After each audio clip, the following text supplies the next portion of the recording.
What's up, travelers? Today we're going to do a Reaction Wednesday. And I found a perfect video for us to watch today.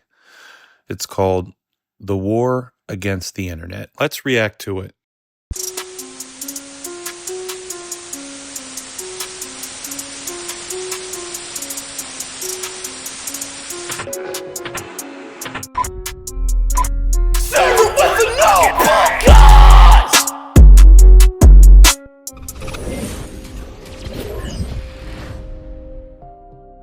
There is a war against the anonymity of the internet, which is currently being waged in the background of public perception. Most of us don't really think about this, at least not on a day-to-day level, but once in a while, whether because of a specific event or some kind of individual catalyst, once in a while, things in the background end up in the spotlight. And today, that seems to be precisely what's happening. None of what I'm going to talk about today is new, strictly speaking. Pretty much everything I'm going to mention has been developing over the span of several years, in fact.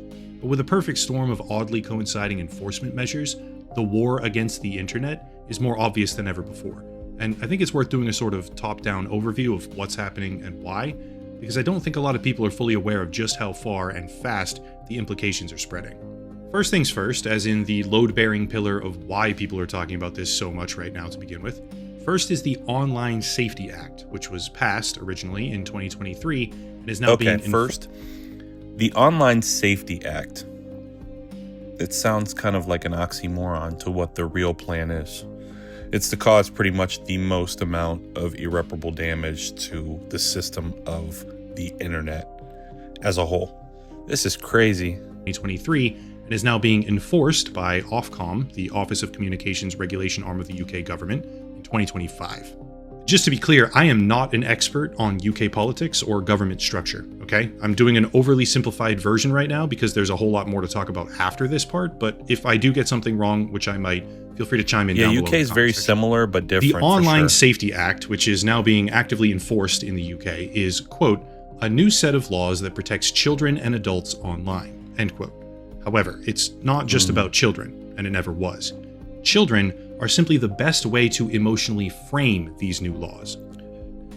They always seem to use kids as a means to scare you into giving up rights that you should be able to have. Like, right to privacy should be, something that should protect you. But a Bill of Rights, let's get back at it. Primarily aimed at social media companies and adult websites, the idea is that a lot of these platforms are specifically damaging for developing minds, and running the risk right now of alienating a large portion of the audience immediately. To a degree, I think most rational people can sort of get on board with that.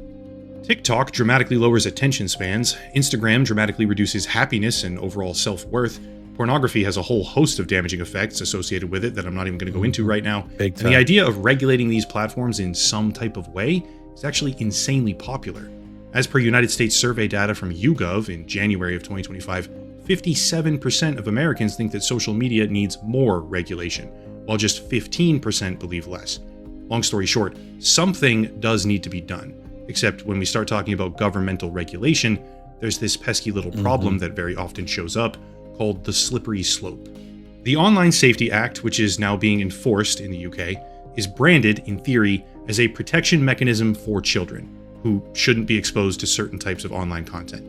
But in practice, it's a whole lot more invasive than that. Far from just the adult entertainment platforms, which, by the way, I'm not even going to focus on for today, that's a whole separate minefield. These new regulations are affecting a host of additional websites, such as Discord.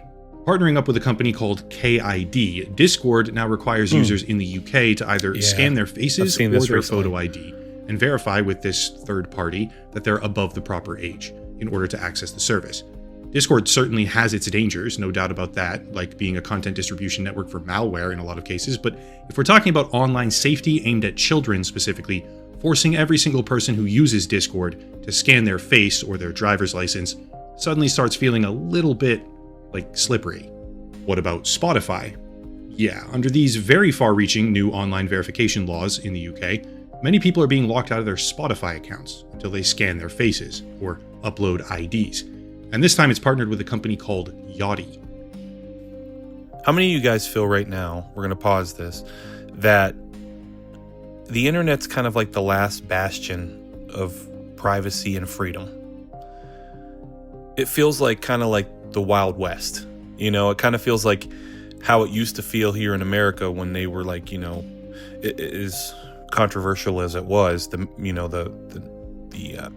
process of manifest destiny. As controversial as it was, manifest destiny, that process, moving from the east to the west and clearing the area out. Yeah. It's kind of what it feels like in terms of the internet for right now. Let's keep going. It's partnered with a company called Yachty. So far, that's only 2, but keep in mind, this is now 2 companies you've never heard of and previously never interacted with, Yachty and KID, who are now processing your facial scans or official documents. Once again, framing this type of digital verification procedure as necessary under the guise of protecting children from adult websites is one thing, but the picture starts rapidly changing when it begins creeping all the way to something like Spotify. How about more, such as Reddit? Yes, it turns out that Reddit is also part of this, using a company called Persona to process facial scans and official IDs, which is yet another third party that has critical, confidential, and biometric data on its user base now. What about Twitter? Yes, Twitter as well, this time through a company called Authentics, which they've already done prior to this with the Twitter Blue program, to a certain degree. But what if I told you that Authentics, discovered in 2024, had a data breach that persisted for over a year, exposing license photos to the online world? I certainly have my gripes with Twitter. It's a monument of humanity's intellectual failure, to be honest. But previously, if you wanted to, the site could be browsed without giving your sensitive information over to a third party and facial scans to an insecure, unknown company. The framing was adult content websites, pornography. But the practice is everything from Discord to Spotify and all sorts of additional social platforms on top of that. Okay, let's make no misunderstandings or qualms here. I definitely understand how horrible a detriment of porn is. I mean, I personally have dealt with porn addiction in my past. I'm sure many other people have dealt with it. I think, if anything, if porn can be regulated in a way to protect children from it, that's perfect. But I don't want it to come at the expense of freedoms that we all enjoy in the current state or iteration of the internet as it is right now.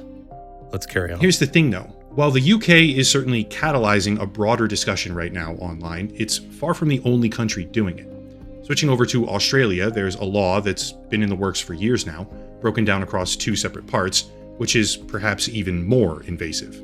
Part 1 is an amendment of the 2021 Online Safety Act, which implements various restrictions on social media, kind of similar when compared to the UK, this time aimed at users under 16 years old instead of 13. But Part 2, which would come into effect in December of 2025, aims to require that search engines verify age through facial scans or official documents before you can actually use them. Remember, most people are on board with the idea that social media needs to be somewhat regulated. The original framing of these laws, at least in the UK and the United States, though I haven't gotten to that part yet, the original framing centers on adult websites. But the slippery slope argument has never appeared more true than it does right now, as the practical reality sets in and we see everything from music to social community platforms and even search engines becoming the targets. It's not just Australia either. The Philippines now has a very similar law being proposed, seems to be a watered-down version of what Australia is doing in particular, called SB40, regulating the use of social media platforms by minors, proposed on July 2nd, where we could see, quote, referencing Australia, taking inspiration from this model and in adherence to our state's declared policy of promoting and protecting the mental and emotional well-being of its children, this bill is being proposed to protect Filipino children below 18 years old from online risks and harmful content by prohibiting minors from accessing or using social media platforms. It seems crazy that this seems to be a vested interest by a conglomerate of, countries, businesses, corporations. This is all being manipulated in front of our faces, but imagine how much manipulation took place behind our backs when this was all being instituted or thought about, or when they were writing these bills down, or when the corporations were getting involved in this. Or the people that this is meant to protect. Or the people this is meant to, hurt or harm or silence, because maybe there are people out there that have information that could be silenced. I don't know. There just seems like this could eventually lead down the road of something like a Minority Report.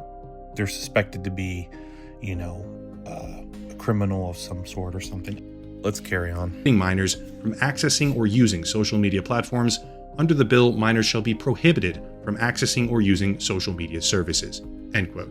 So first, it's the UK, 13 and under, but suddenly creeping far beyond the original scope of what they claimed. Then it's Australia, where the age is now 16, and the attempted verification procedures now encompass search engines, not just Discord and Spotify and Reddit. But then it's the Philippines, and the age is even higher, 18 this time. I don't know about you, but I see a very clear and consistent trend emerging, which isn't stopping where it should stop. All the way across the world, much closer to home for me personally, America obviously has its own version of these laws, right? They've been in development for a while, called KOSA, K-O-S-A, the Kids Online Safety Act. And it's been making its way slowly through the system for quite a while now. But KOSA is a little bit different. There's currently a misconception, though I don't blame anyone for having it, that the Kids Online Safety Act in America will require ID verification to browse websites, similar to the UK or Australia or whatever. But that doesn't actually seem to be the case. As per the language in the bill, it's not the case. However, what it does talk about is a study being required on, quote, the benefits of creating a device or operating system level age verification system, and then below, quote again, what information may need to be collected to create this type of age verification system, end quote. Which means, no, it's not in the bill right now, if you want to technically fact check that idea, but it's probably going to be a thing soon after, almost certainly. Also, just because the bill doesn't require it today, that doesn't mean that websites won't do it sooner. Check this out, from YouTube's own blog as of just a couple days ago. Quote, extending our built-in protections to more teens on YouTube. We will use AI to interpret a variety of signals that help us determine whether a user is over or under 18. These signals include the types of videos a user is searching for, the categories of videos they have watched, or the longevity of the account. End quote. That's a bit of a different flavor, sure, but the usage of AI to monitor what you do and determine your age as a result, thereby restricting what you can do or see, is definitely a little bit further than most people are intending when they agree with the concept of protecting the children from problematic websites. The thing is though, YouTube already does far more than what most people are ever aware of. Here's another blog post from back in 2023 this time.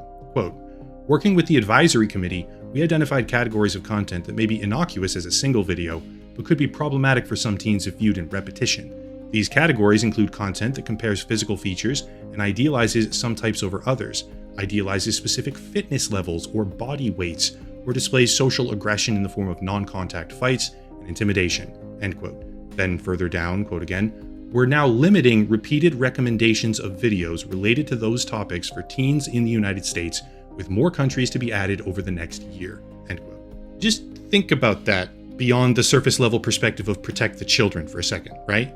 Content that idealizes specific fitness levels.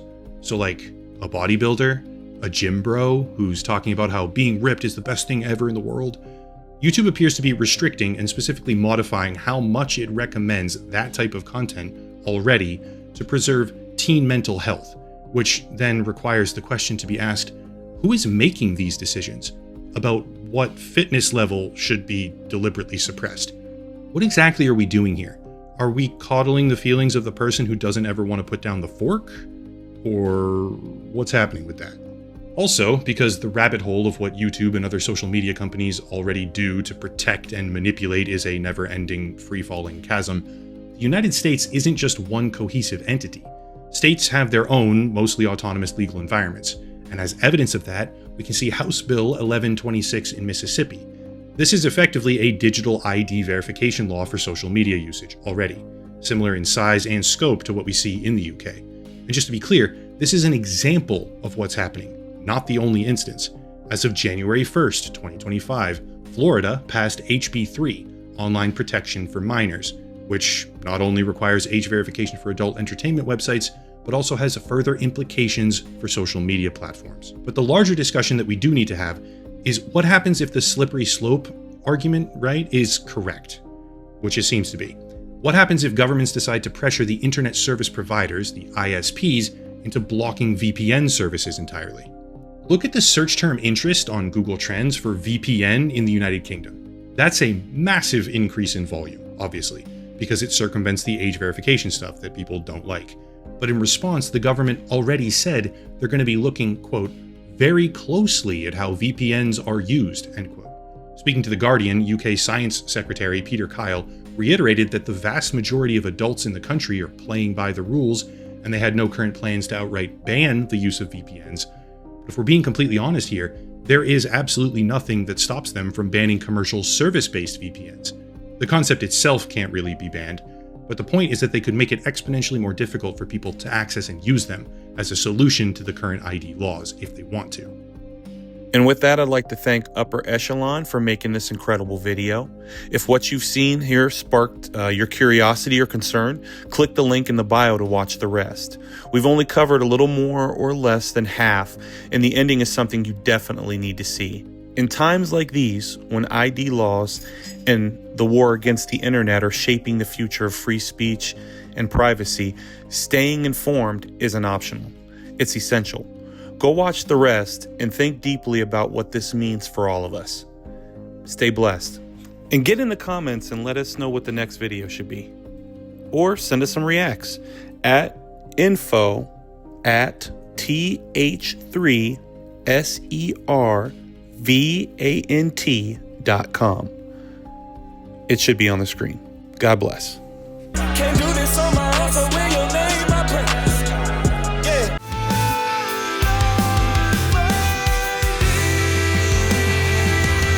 Alone again.